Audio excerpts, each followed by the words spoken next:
TV를 포장하실 때는 밑에 스탠드라 그러죠. 받침대. 이거를 분리를 하셔야 됩니다. 나사를 풀게 되면은 이게 빠지는데요. 지금은 빠지질 않았는데 보시면 흔들흔들 거리죠. 이 이유는 이렇게 받침대까지 같이 포장을 하였기 때문에 이게 파손된 거죠. 이 파손된 것이 여기만 파손됐을 때는 괜찮은데 문제가 다른 데에 영향을 미치게 되기 때문에 주의하셔야 되는 겁니다. 한번 보도록 하죠. 전면을.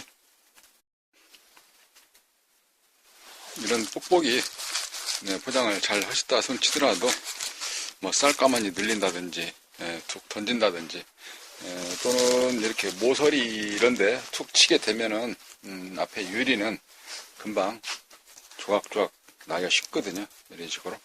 그래서 포장은 원 박스, 그러니까 제 상품에 들어있는 박스에 일단 포장함을 원칙으로 합니다. 아까 뒤번은 어퍼는 그 상태에서 지금은 정면, 그러니까 액정이 보이는 화면입니다. 좀 밝은색이 되면서 파손된 게 유리가 조각조각 난 상태인데 마치 방탄 유리처럼 부서지듯이. 그 다음에 여기는 이렇게 테이프로 이렇게 붙였네요. 좀 이거 앞에 라면 박스라도 하나 비슷한 거라도 한 2겹이라든지 1겹이라도 해주게 되면 좋았을 텐데 하는 아쉬움이 있는데 이걸 한번 뜯어보겠습니다. 이거는 조금 충격이나 이런 부분에 대해서 그렇게 많은 도움 되지는 않더라고요. 이 뽁뽁이라는 경우가.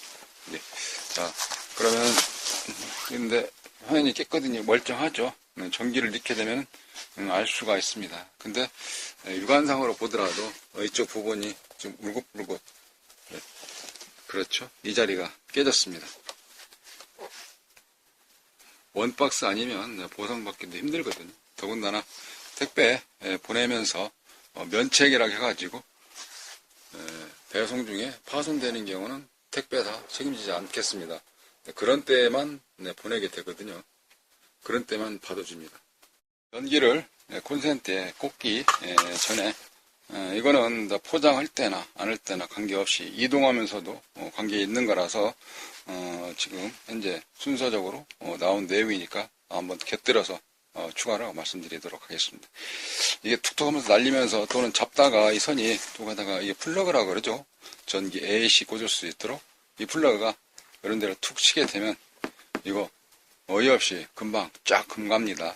금가게 되면 유리만 깨지면 괜찮은데 유리 안에 모눈종이처럼 바둑판처럼 이렇게 실눈으로 되어져 있는 회로가 그려져 있습니다. 그 회로에 거기에 게이트처럼, 그러니까 하나의 그 열쇠를 열어주고 닫아주고 하는 그런 데처럼 되어져 있는 것이 다 깨지게 되거든요.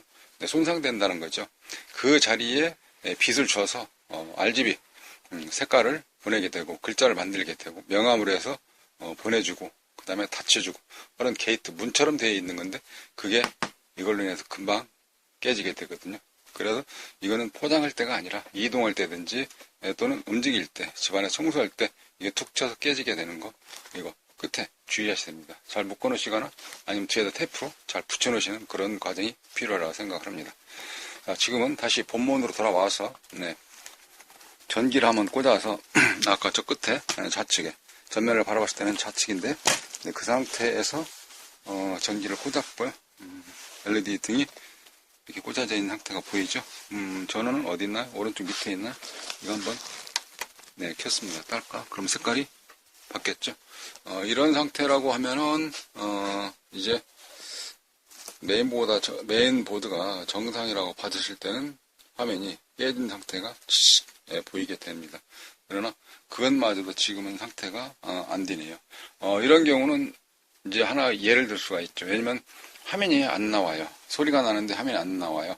화면이 안 보여요. 컴퓨터 TV가 안 켜져요. 모니터가 안 보여요.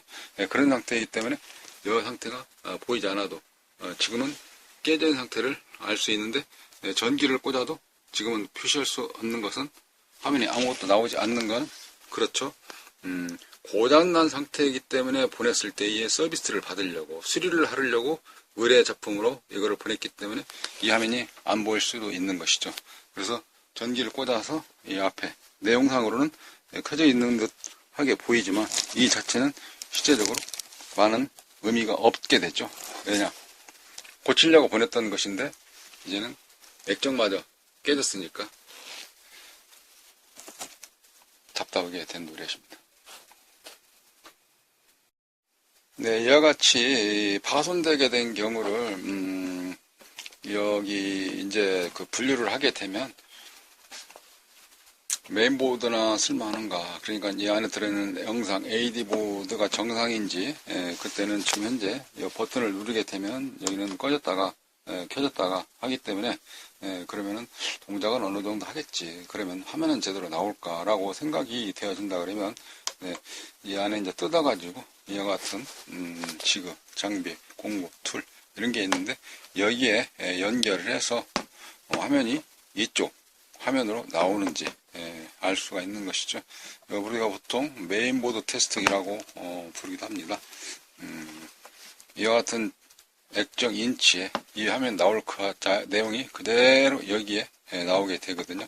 물론 그때는 뜯어서 안에 있는 거를 여기 소켓을 그때 꽂게 되면은 LVDS 케이블이 타고 여기에 나오게 되거든요.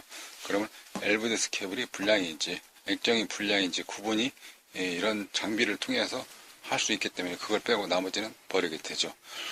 이런 경우를 이제 고물상에다 갖다 버리게 되면 보통 한 2, 3천 원 준다고 이야기를 하더라고요. 고물값이 제대로 안 나오기 때문에 그러기도 하고요. 요즘에는 고물상에서도 여기 산업 폐기물 분류 취급하는 데서 업종마다 허가를 받아야 되기 때문에 일부는 이런 경우는 잘 취급하지 않는다고도 이야기를 합니다. 왜냐하면 돈이 된 것이 잘 없기 때문에 돈이 뜯어서 해체를 해도 돈이 될 만한 것이 없기 때문에 잘 취급을 또 하지도 않는다고 이야기를 해요. 이런 경우는 이제 무료 수거라든지 그냥 앞에 내놓게 되면은 그냥 가져간다고 이야기를 하죠. 예전에 같은 경우는 이런 거 동사무소라든지 구청이나 또 면사무소에 가서 딱지, 우리말로 스티커를 띄어서 이렇게 딱 붙여놨습니다. 일부는 무료, 일부는 뭐 4, 5천 원 내고 그 스티커를 발급받는 경우가 있긴 있었거든요. 네, 보시는 사진은 에어백인데요. 제가 이제 실물이 좀 지금 없어서 그러는데 예전에 이제 본사로부터 요청을 하게 되면 나와서 이렇게 포장을 했던 그런 몇 번 있었습니다. 이렇게 이제 비닐팩처럼 되어져 있는 건데 여기에다가 공기를 넣게 되면은 이렇게 이게 빵빵 이렇게 생기거든요. 주름관 줄처럼, 이거 호스처럼. 이거를 이제 이 박스 바깥에 전체를 전부 다 이렇게 씌우게 되는 겁니다. 이름은 에어백이고요. 이렇게 포장하려면은 뭐 안전하죠. 굉장히 안전합니다. 마음이 든든합니다. 드리는 이유는 이런 박스에다가 이제 원박스가 아닌 상태에서 이렇게 신문지를 푸석푸석하고 저런 뽁뽁이 있지 않습니까? 거기에다가 넣어가지고 하다 보니까 이게 파손돼서 온 거거든요. 박스라고 하면은 원래 박스, 본 박스라 하면 제품 구매했을 때 들어있는 박스 있죠. 네, 이와 같은 그 박스를 이야기하는 거거든요. 원래 이 박스, 이런 박스로 포장을 하셔야지 안전하게 그러나마 또 택배사에서 받는다라고 말씀드릴 수 있습니다. 네, 여기에 한 가지 더 추가로 말씀을 드리면요. 이와 같은 그 뽁뽁이라고 하지 않습니까? 그래서 이게 뽁뽁이. 이런 뽁뽁이는 실제 그 힘은 많이 못 받더라고요. 완충 효과로 해서 두툼하게 되면 이 두툼만큼에 이게 눌렸다가 쿠션 역할을 하기 때문에 괜찮긴 한데, 근데 얇은 경우는 어떤 기스 이런 정도는 좀 보강할 수 있는데, 파손되는 경우는 그렇게 힘을 많이 받지를 못하더라고요.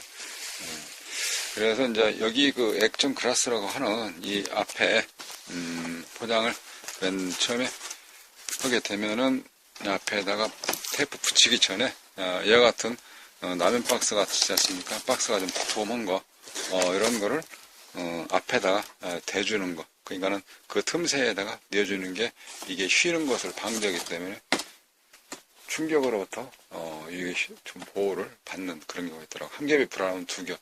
여러 겹을 낼 수가 없죠. 원박스 포장에다가 그게 들어가는 공간이 많이 있지를 않기 때문에.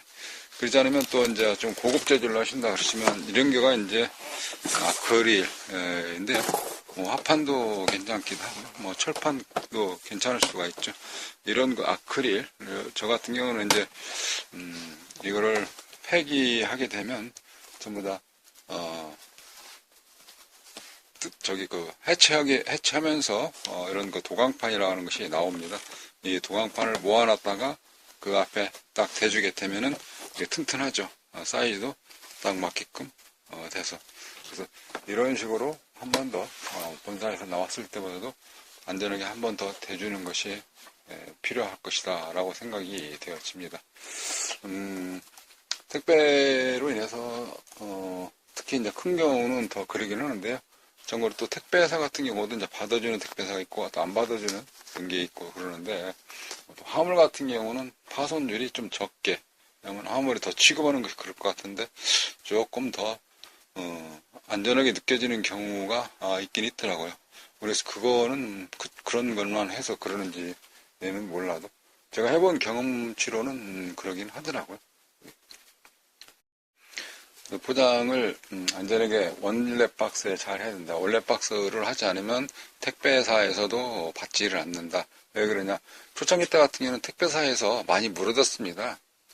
그러다 보니까 보험사로부터 그런 경우가 제재가 별로 유용하지 못하다 보니까 버는 것보다도 물어주는 것처럼 신경이 쓰이다 보니까 계약 기간이 끝나고 나서부터는 이제 이 제품 이런 거는 받지 않겠습니다 해서 안 받기 시작을 했어요. 그러다 보니까 어떻게 되겠습니까? 물류 제조사가 이 제품 공급을 해서 배송을 해야 되는데 이 물류 움직이는 게 굉장히 힘든 거예요. 그러다 보니까 어떻게 되느냐? 이제는 그럼 우리대로 해줘라. 우리는 이거 파손되면 책임 안 지겠다. 그럴 때는 우리가 배송을 해주겠다. 그러니까 어떻게 됐습니까? 이런 현상이 생기게 되는 거거든요. 포장을 잘했든 잘못했든 어쨌든 파손되는 경우가 생기더라고요. 그래서 택배사에서 어떤 뭐라고 할까요? 그러니까 갑과 을 그렇게 받겠다 그럴까요? 그래서 지금은 상황이 좀 바뀌었습니다. 면책이라 해가지고 그렇기 때문에 어쨌든 간에 포장을 잘해서 보낸다 하더라도 다시 얼마 좀 더 벌겠다고 이런 수리 업체에서 제품 하나 값을 물어 들어가면서 이거를 또 택배로 주고받을 그런 수리 업체는 잘 없을 거거든요. 그런 거기 때문에 피해는 고스란히 고객님에게 들어간다 하니까 되도록이면 동네에서 또는 택배로 보낼 때는 안전하게 그런 게 필요하다는 것이 이번 내용이었습니다. 네, 감사합니다.